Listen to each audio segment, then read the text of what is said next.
Center for Coordination of Youth Activities, Ccya, hosted a pivotal one-day national lobbying meeting focused on implementation of youth policies in Sierra Leone, under the theme From Policy to Practice, ensuring no young person is left behind.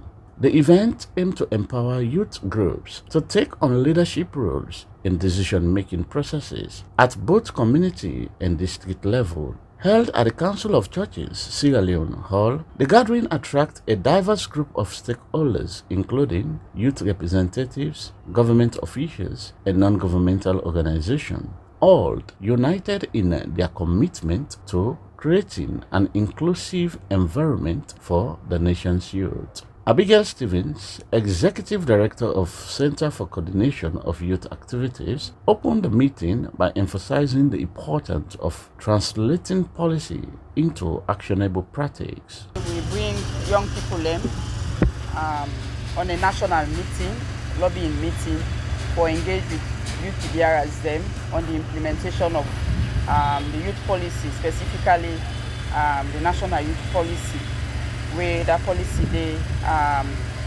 don't make them since 2020 and it expired this 2025.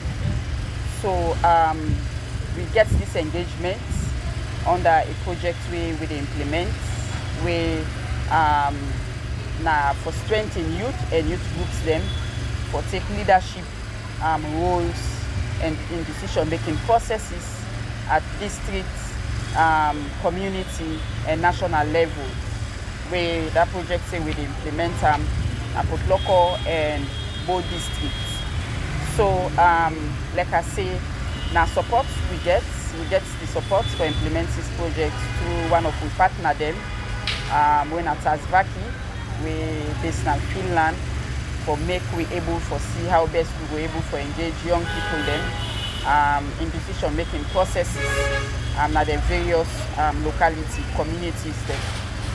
So within also today, like I say, we bring about 50 of the young people in there together with stakeholders then for see how best with the dialogue and also lobby on the implementation of the youth policy, even as it come to an end, for see how best we critically look into the policy itself and try for identify the gaps in the policy and also waiting at the successes that we're able to achieve over the past years, 4 years or more, where this policy don't in existence, and also identify the gaps and proffer recommendation where go guide the ministry in charge, when I will line ministry, the Ministry of Youth Affairs, and in agencies them, departments and agencies them, the commission as well, with regards to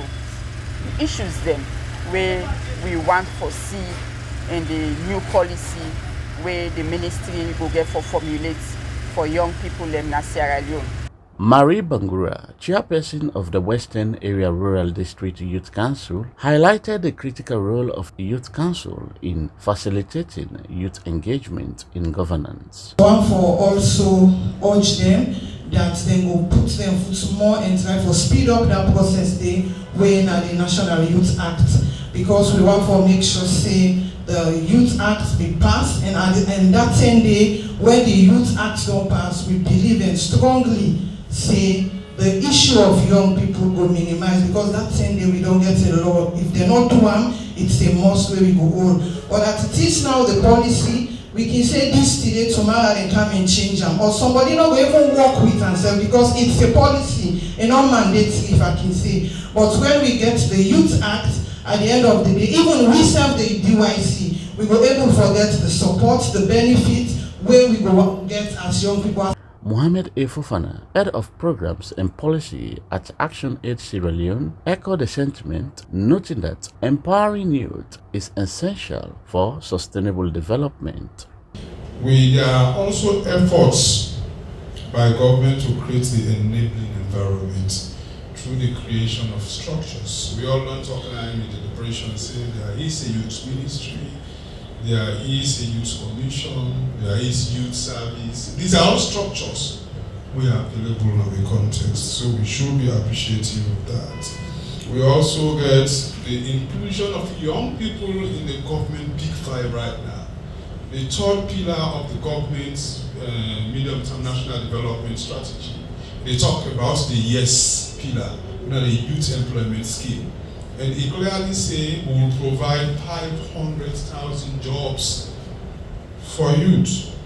Yeah, not say that is a statement, but if there was no intention, it was not going to be a statement. And because it's a statement, it's also in a planning agenda for the country for the next 5 years.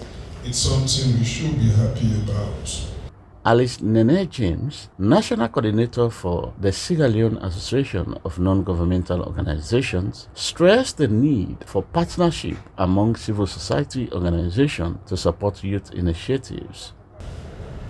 And I just want to add my voice. They say we still need for build with vocational skills training. Like they call it Tibet. We still need for Bilam and we still need for put with voice man one day.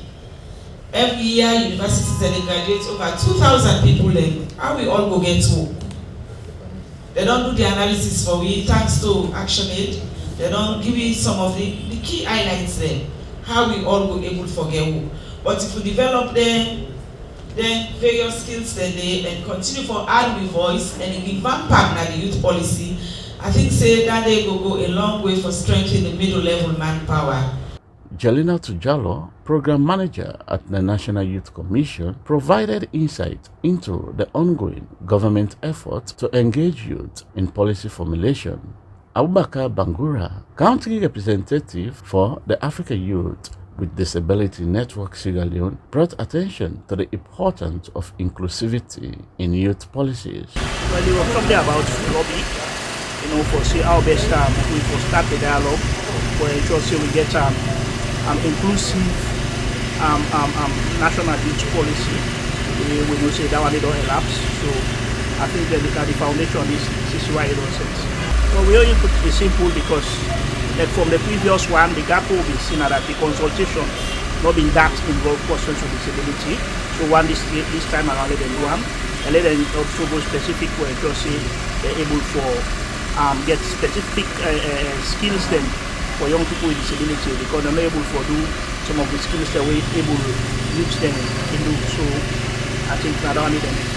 Representative also from the Ministry of Youth Affairs emphasized government's commitment to the implementation of the youth policies. The meeting concluded with a call to action, encouraging participants to take the insight gains and advocate for practical implementation of youth policies in their respective communities. As the day wrapped up, there was a palpable sense of optimism among attendees, who left with renewed determination to ensure that no young person in Sierra Leone is left behind. This national lobby meeting marks a significant step towards empowering youth and ensuring their active participation in governance as stakeholders continue to work together to bridge the gap between policy and practice. For Star TV News in Freetown, George Elliott Sam reporting.